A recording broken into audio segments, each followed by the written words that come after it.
আরো 2-1 মিনিট বলবো নাকি? আচ্ছা, 2 মিনিট বললে তোমাদেরকে একটা জিনিস বলে চলে যায়। দাঁড়াও দাঁড়াও দাঁড়াও দাঁড়াও, আমি দেখেই বলি, বুঝছো, যাতে ভুল না হয় আমার। হ্যাঁ, এতক্ষণ তো আমি বলছি না তোমাদেরকে যে অনেক অপরাধ হচ্ছে গুনাহ, নামাজ ছেড়ে দিলে হয়ে যায় কুফুরি। এটা তো আমি বাংলাতে বলছি না? আসো এবার হাদিসের ভাষায় বলি, কেমন? মনোযোগ দিয়ে শোনো, দেখো তোমার কাজে আসে কিনা। আন জাবের রাদিয়াল্লাহু আনহু, সাহাবীর নাম কি? জোরে বলো, সাহাবীর নাম কি? জাবের।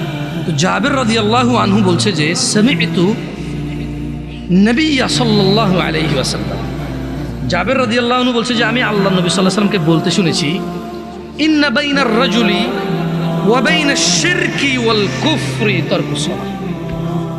এই যে দেখছো, কথা কিন্তু চলে আসছে হাদিসে। আমি আমার বক্তব্য এখানে শেষ করে দিতে পারতেছি আলহামদুলিল্লাহ। কেন? কারণ আমি কথা বলতে আসছি তোমাদেরকে নামাজ নিয়ে। কি নিয়ে? নামাজ নিয়ে।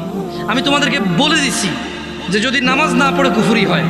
এবার আমি তোমাদেরকে জাবের রাদিয়াল্লাহু আনহুর হাদিস শুনাই দিছি যে আল্লাহর নবী বলছে, ইন্না বাইনার রাজুল, নিশ্চয়ই একজন ব্যক্তি, ওয়া বাইনাশ শিরকি ওয়াল কুফরি, শিরক এবং কুফরের মধ্যে পার্থক্য হচ্ছে তারকুস সালাহ, নামাজ ত্যাগ করা। মানে একজন মানুষ মুশরিক না, কাফের না, 5 ওয়াক্ত নামাজি। একজন মানুষ নামাজ পরিপূর্ণভাবে ত্যাগ করেছে, সে কাফের ও মুশরিক। এটাকে আমি বলছি, ফতোয়া আমি দিছি, বলিয়েন না, আল্লাহর দিকে তাকায়, এখানে ক্যামেরা ট্যামেরা আছে।